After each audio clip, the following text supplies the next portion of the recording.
Welcome to the Carriker Chronicles, the People Show. Check the pulse of Husker Nation, brought to you by Nebraska Spine Hospital. Ladies and gentlemen, it is volleyball season in this unique year of 2021, and today I'm joined by head Nebraska volleyball coach John Cook. How you doing today, Coach? Great. How are you guys doing?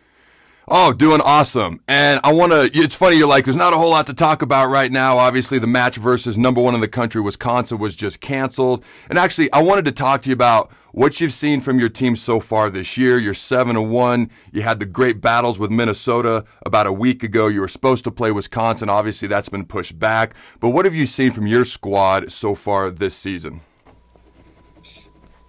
Yeah, it's a good question. I mean, they've worked hard.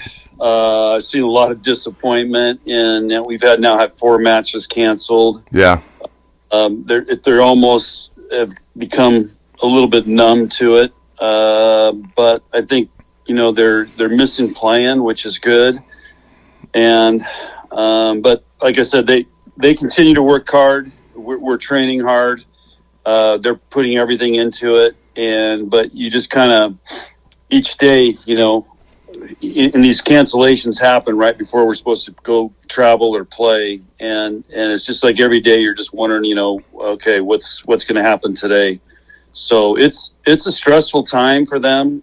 But we just try to get them to focus on, winning the day, going hard that day, getting the most out of yourself that day and keep pushing. And, so we really have a day-by-day mentality, and I think they're doing a pretty good job of staying within that. So that was actually going to be a question I was going to ask you. It's like, man, how do you stay focused in such a unique season?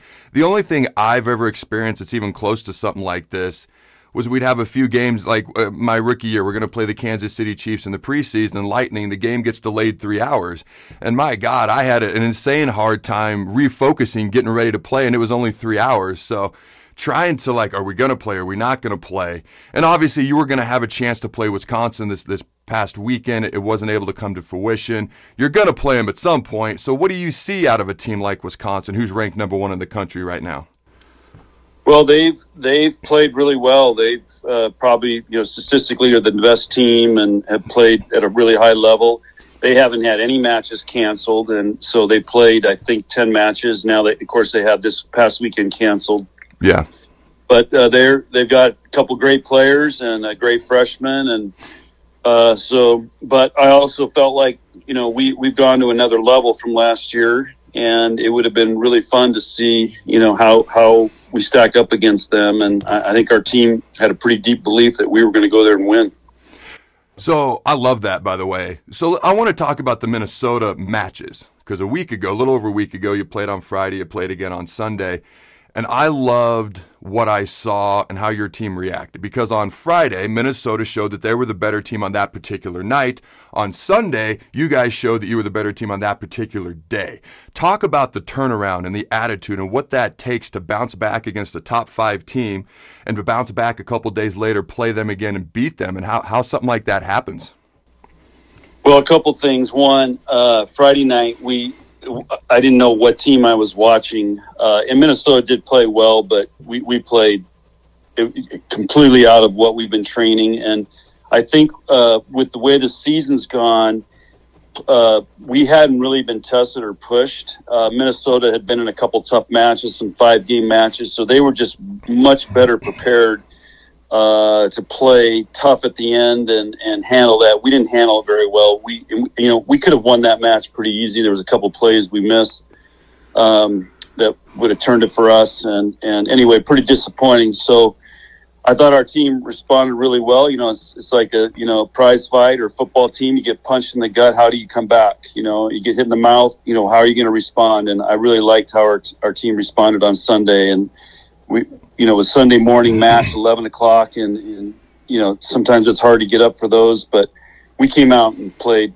like what I've been seeing in practice. And again, we missed a week of leading up to that of Northwestern getting canceled. And I just think right now, depending on how many matches you played and who you played and how tough it's been, really helps you as you get into some of these tough matches. And that's kind of the bummer about Wisconsin. That would have been great. Win or lose, it would have been great preparation. So we were pleased, and I think it showed our team's got some toughness, and it's good to see. And till it happens, you don't know what you have or how to respond.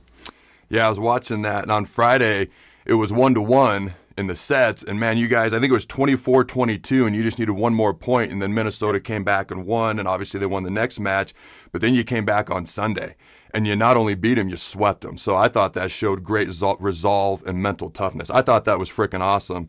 Talk to me, though, because the Big Ten, I mean, it still surprises me that states with cold weather are so good at volleyball throughout pretty much the entire conference. Like, it's the best conference in America.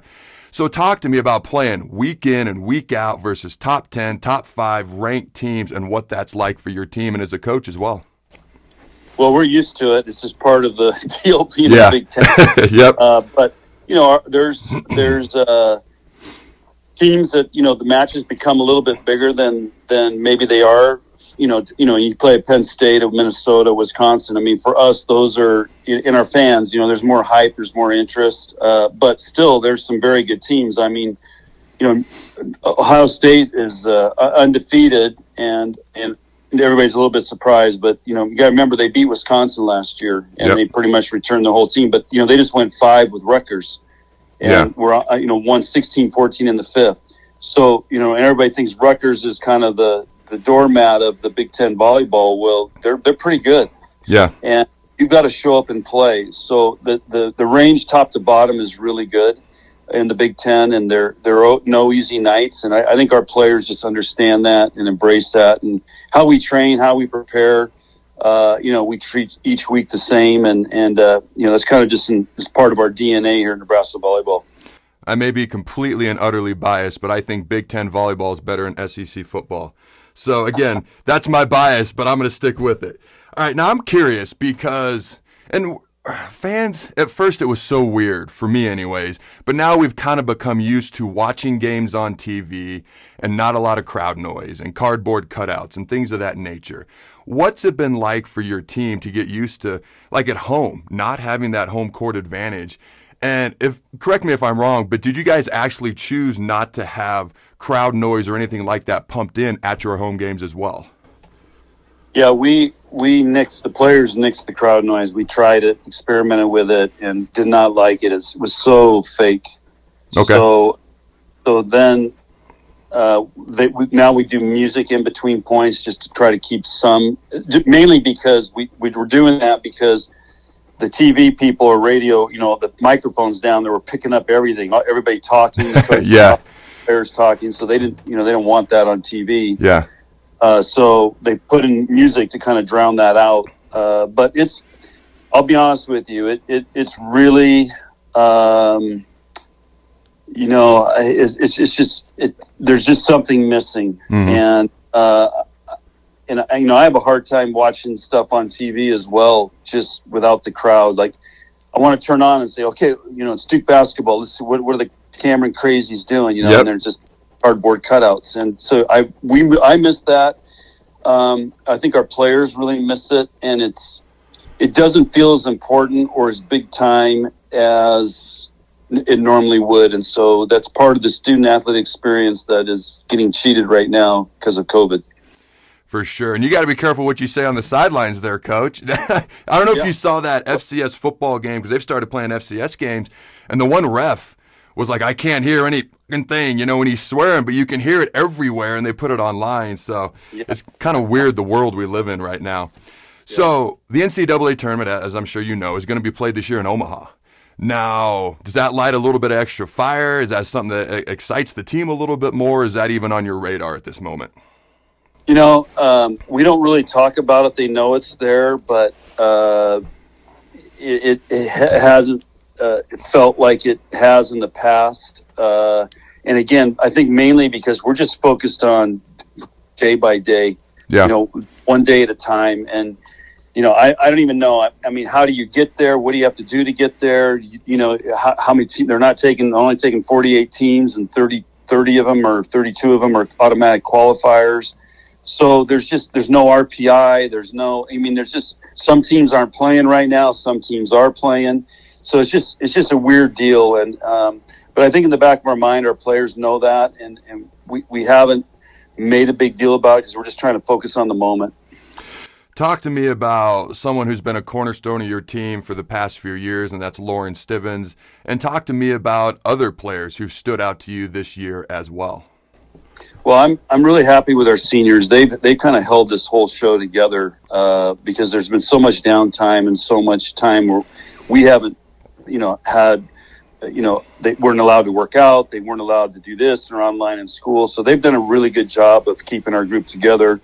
Lauren's our emotional leader. She's also a physical leader. I would equate her to, the back in the 90s, to Grant Wistrom or Jason Peter. She's the enforcer, the emotional leader. So she's, I think, leading the conference in attack percentage right now. So she's on a mission, which is great. Lexi Sun at times has done a really good job of stepping up. I think she's improved her game over the past year. And I think Nicklin Haynes is playing as good as she's played since she's been here. So we've got some players that I think are really raising their level, and I've seen it each week. And it's, Adam, it's been really hard. And you hear Scott and the football team talk about how exhausted they were at the end. We've been going on the same schedule. Yeah. We were all here in spring. They were all here all summer. Now they weren't in our facilities and so on, but we've been now we're here we are in it's March, and we've still been grinding like this. So yeah, but we've had to give them breaks, and some of them were determined not by us but by the administration or what we could do here, and so it's just been a weird year. So this whole team deserves credit for hanging in there and staying mentally tuned in and just grinding away. And I think they really liked being with each other, which helps. So for those who don't know, Coach Cook is also a big football guy and a football fan. Yeah. It was once upon a time a football coach as well. So I love the football references, obviously chatting about volleyball today. My daughter, I was like, Addison, you got a question for Coach Cook? Because we've chatted about her before. Her dream is still to play volleyball, still to play at Nebraska. In fact, somebody asked her the other day, I forget what it was. I want to say Texas. That can't be right. That almost makes me want to vomit. But somebody's like, you want to go to Texas or a big-time school? And she just stared at him. She goes, no, I want to go to Nebraska. So I said, Addison, you got a question for Coach Cook? And she said, yeah. So here's her question. See if I can read her handwriting here. She said, what advice do you have for a young aspiring, I like that she used the word aspiring, young aspiring volleyball player? What advice do you have for young aspiring volleyball players, Coach? Well, a couple things. One, watch Nebraska volleyball, watch, yep. Great players, get a role model, just like, guys do, we did as kids. I wanted to be Joe Namath. I wanted to be Bart Starr, and I'm sure you had guys that you followed too. So yep. Find a hero and watch them and learn how they play. Second thing is, I really believe in playing multiple sports. So, everybody thinks, I need to start playing volleyball. All of our best players here, I think I did a study, about 85% of our All-Americans were multi-sport athletes. So play multiple sports. And then when you get to high school, you can start thinking about focusing more on one or two sports. So that would be the second thing. And then just dream big, and I could tell you story after story, Danny Busboom, Jordan Larson, when they were in elementary school, junior high school, they put, goals on their walls and they had pictures up and, different ways that they dreamed big and had something that they were shooting for. So we want these kids to dream big. I appreciate that, and I'm definitely going to let her know that. And I love that you said playing multiple sports. I love my son's baseball team right now is really freaking good, but they are playing 10 months out of the year, and they were going to do fall ball. And I said, hey, Coach, I hope this doesn't damage Jacob's opportunity on the team, but he's not going to play fall ball. He needs a break. He was the only kid on his entire team that didn't play fall ball. So I'm with you on that, playing multiple sports. So I'm so glad you said that. Good luck the rest of the year. I want to thank you for joining me, and I appreciate your time, Coach. Okay, thank you. And is this where we go throw the bones? Oh, hold on. Until next time, Husker Nation, go big, red, and always remember, throw the bones. Thanks again to our sponsor, Nebraska Spine Hospital. Ladies and gentlemen, when it's your spine, you do not want to mess around, and experience matters. That's why you can trust the experts at Nebraska Spine Hospital, the region's only spine-specific hospital. They are the best at what they do.